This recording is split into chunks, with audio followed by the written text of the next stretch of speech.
जो इनकलाब बरपा हुआ, यानी कि नबी अकरम सल्लल्लाहु अलैहि वसल्लम के पास जो वफ्द आना शुरू हुए, नबी अकरम सल्लल्लाहु अलैहि वसल्लम कितना टाइम देते होंगे।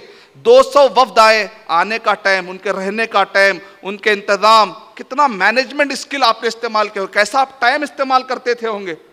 अगर मैं सीरत का मुताला करके देखता हूँ तो नबी अकरम सल्लल्लाहु अलैहि वसल्लम दिन में सोते हुए नज़र आने का वाक़यात खैलुल्लाह के अलावा मिलते ही नहीं है। रात में नबी अकरम सल्लल्लाहु अलैहि वसल्लम इशा के बाद सोते थे और इशा के फ़ौरन बाद सो जाते थे। उसमें और एक सही बुखारी की रिवायत है कि आपके 9 बीवियों के साथ आप मुलाकातें भी क्या करते थे। यानी मतलब है कि अगर मान लीजिए 8:30 को भी नमाज हो गई, 8 को भी नमाज हो गई, 1 घंटा तो लगेगा, 9:30 10 के करीब अगर आप सो भी जाते हैं, बाद रिवायतों में आता है कि आप आधे पहर में उठकर तहज्जुद पढ़ा करते थे। मैंने मतलब निकला कि उस दिन आपकी नींद 2 घंटे या 3 घंटे हुई। कभी आप आखिरी पहर में उठ जाते थे, तहज्जुद पढ़ा करते थे। मतलब ये निकला कि कुल मिलाकर नबी अकरम सल्लल्लाहु अलैहि वसल्लम की 4 घंटे या 4.5 घंटे नींद हुई। और हमारे सोने का फिगर, जैसा कि साइंसदान कहते हैं, एक इंसान जो बचपन में सोता, अगर पूरी जिंदगी उसकी अगर नाप ली जाए तो इंसान तकरीबन 40 से 60% सोने में गुजारता है। बाकी के जो 40% जिंदगी का हिस्सा है उसमें वो काम करता है। उसमें भी अगर हम सुस्ती करें, दावती काम नहीं करें, तो फिर क़यामत के दिन नबी अकरम सल्लल्लाहु अलैहि वसल्लम के पास जाकर हम कहेंगे, ऐ अल्लाह हमको सहाबा जैसी जन्नत दे, तो किस मुंह से ये बड़ी बात चीज़ मांगेंगे। सहाबा कराम कहेंगे, अल्लाह हमने इतनी कुर्बानी दी और तू ले जाकर हमें ये मुसलमानों के साथ जन्नत में मिलाएगा कि ये मुसलमान जिन्होंने कुछ दावती काम किया ही नहीं, हमारी तरह उन्होंने कुर्बानियाँ नहीं दी, लेकिन मांगना चाहते हैं सहाबा कराम की जैसी गद्दियाँ। तसव्वुर और गौर करने की बात है।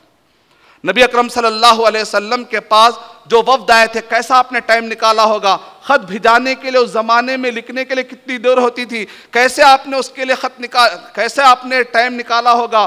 खुद बनफ्से नफीस जाते थे, कैसे आपने टाइम निकाला होगा। उस पर गौर करते हुए आइए इस नक्शों पर गौर कीजिए। ये देखिए,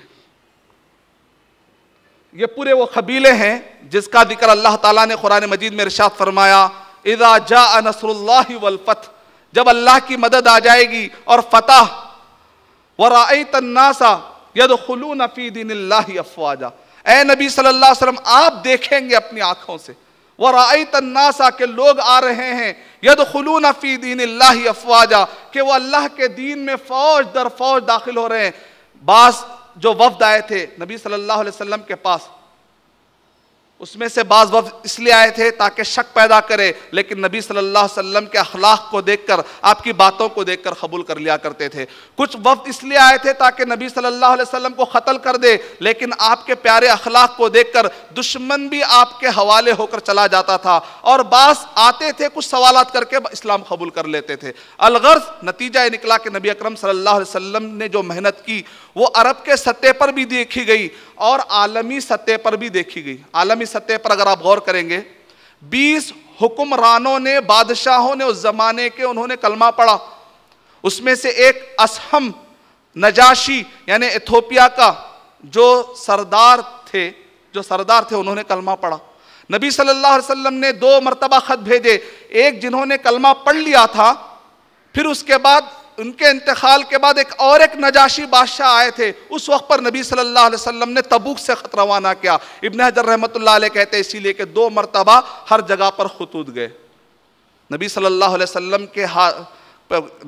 वसल्लम की दावत की बरकत से कलमा पढ़ने वाले एक तो इथोपियन डायनास्टी के बादशाह का नाम असहम। इसी तरीके से सऊदी अरब आज तो एक मुल्क के तौर पर पाया जाता है, लेकिन उस जमाने में सल्तनतों में बटा हुआ था, अलग अलग एरिए। एक एरिया है यमामा डायनास्टी सल्तनत, वहां के सरदार का नाम है सुमामा बिन अस्साल रज़ियल्लाहु अन्हु अजमईन, अल्लाह ताला इन सब से राजी हो जाए। और इसी तरीके से सीरिया के पास एक बादशाहत पाई जाती थी, उस सीरिया के बादशाह, और वहां पर एक हुकूमत पाई जाती है, उसका नाम गस्सान। यहाँ के 2 अलग अलग एरियो के अलग अलग बादशाह, एक का नाम है फरवा, दूसरे का नाम है जबला। आकर नबी अकरम सल्लल्लाहु अलैहि वसल्लम की दावत की बरकत से वो कलमा पढ़ते हैं। यहाँ तक के फरवा जो कि सीरिया के बादशाह थे, जब हिरकल को पता चला तो उसने बुलाकर उनको कत्ल कर दिया। दोनों के दरमियान मुआहिदा था।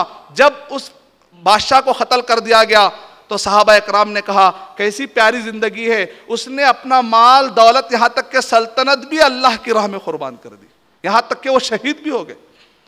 नबी अकरम सल्लल्लाहु अलैहि वसल्लम की दावत से, मैं अभी सहाबा की तो बात ही नहीं कर रहा हूँ, मैं तो अभी ताबईन की मेहनतों की बात नहीं कर रहा हूँ, मैं तो सिर्फ अभी नबी अकरम सल्लल्लाहु अलैहि वसल्लम के जिंदगी में होने वाली मेहनत जो आपने बीज लगाए थे उसके जो पौधे में वो गिना रहा हूँ आपको। अभी वाइल बिन हुजर जो एक यमन के तरफ पाए जाने वाले एरिया के वो एक बादशाह थे।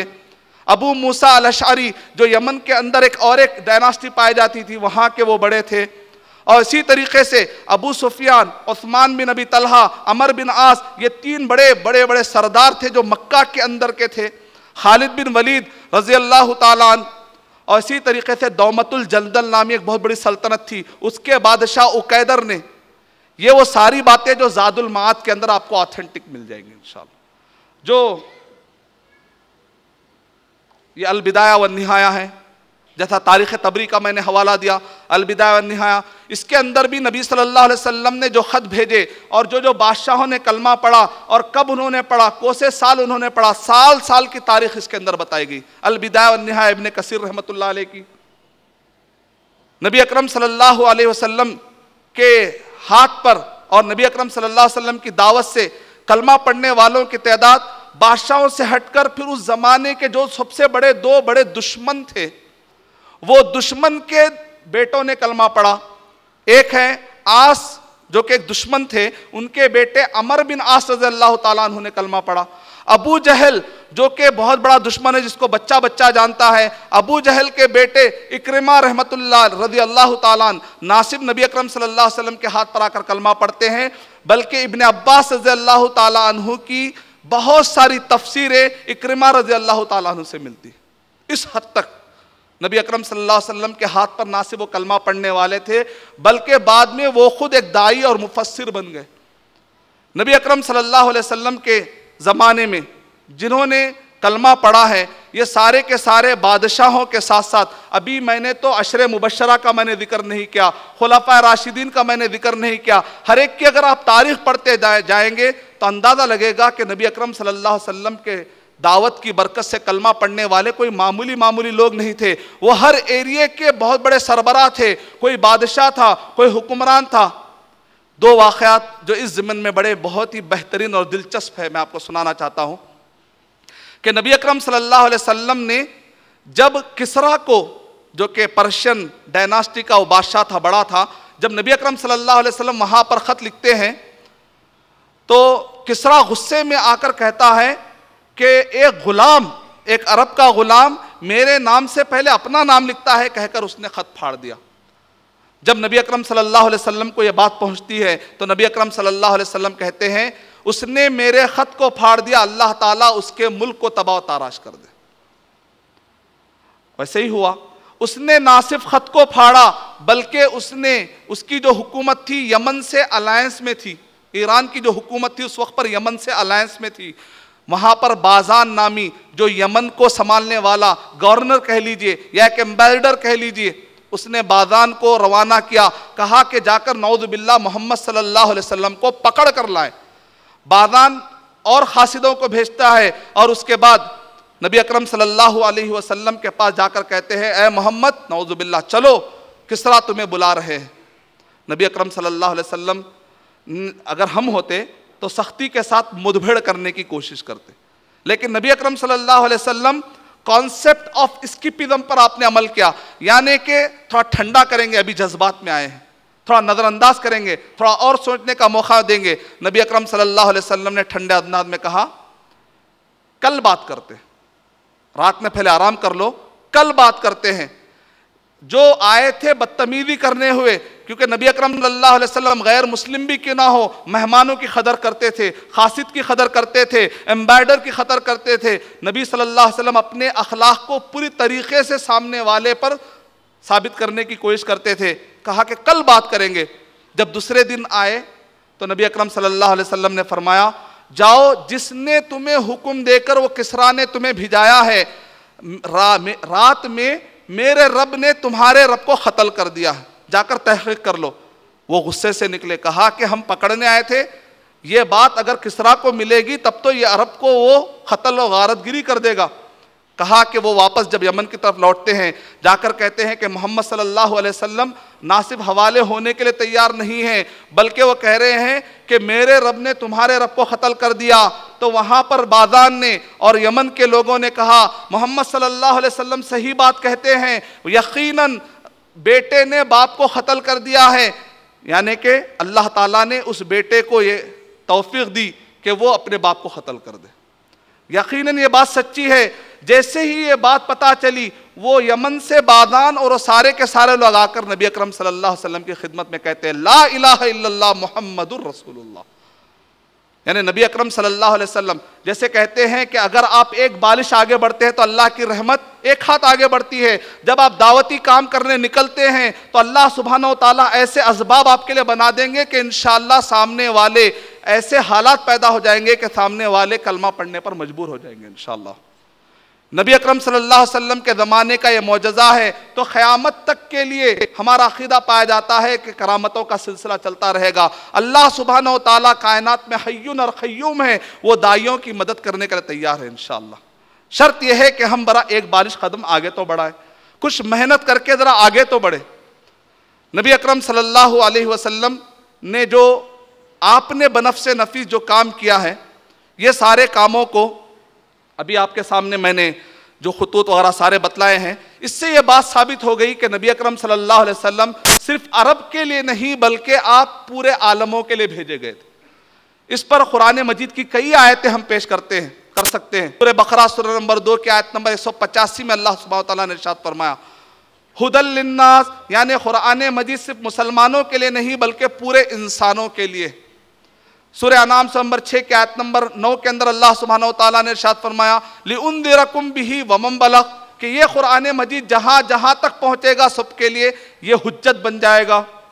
सूरह अनाम नंबर 6 के आयत नंबर 92 के अंदर अल्लाह सुब्हानहू व तआला ने इरशाद फरमाया लितुंदिरा उम्मुल खुरा वमन हौलहा, यानी उम्मुल खुरा और अतराफ के जितने भी एरिया पाए जाते हैं नबी अकरम सल्लल्लाहु अलैहि वसल्लम आप सबको डराने वाले हैं। सूरह आराफ सूरह नंबर 7 के आयत नंबर 158 के अंदर अल्लाह सुब्हानहू व तआला ने इरशाद फरमाया कुल या अय्युहन्नास इन्नी रसूलुल्लाहि इलैकुम जमीआ, कि ऐ लोगों मैं तुम सब के लिए रसूल बनाकर भेजा गया। सूरह सबा सूरह नंबर 38 के आयत नंबर 28 के अंदर अल्लाह सुब्हानहू व तआला ने इरशाद फरमाया वमा अरसलनाका इल्ला काफ़तल लिन्नासी बशीरन व नज़ीरा, कि ऐ नबी अकरम सल्लल्लाहु अलैहि वसल्लम हमने आपको सारे इंसानों के लिए बशीर और नज़ीर बनाकर भेजा है। वलाकिन्न अक्सरन्नास ला यअलमून, लेकिन बहुत सारे लोग आपको जानते तक नहीं है। यानी हमारी जिम्मेदारी है कि ना जानने वालों को बताएं। Know the man prophet Muhammad सल्लल्लाहु अलैहि वसल्लम। अल्लाह ताला ने कुरान मजीद में एक नहीं कई मकामात पर इरशाद फरमाते हुए कहा कि ये पूरा का पूरा कलाम, ये पूरा का पूरा मैसेज इंसानों के लिए। यहाँ तक के कहा दाइयों को चाहिए कि सिर्फ मुसलमानों को चाहिए कि सिर्फ मुसलमानों के बारे में ना सोचे बल्कि पूरे इंसानों के बारे में सोचे। सूरह आले इमरान सूरह नंबर 3 के आयत नंबर 110 में कहा कुंतुम खैरा उम्मतिन उखरिजत लिन्नास, तुम बेहतरीन उम्मत हो जो पूरे इंसानों के फ़ायदे के लिए तुमको निकाला गया है। बहुत ही वाज़ेह अंदाज में ये बात है कि यह कुरान मजीद का पैगाम सिर्फ इंसानों मुसलमानों के लिए नहीं बल्कि सारे इंसानों के लिए बल्कि सारे आलमों के लिए।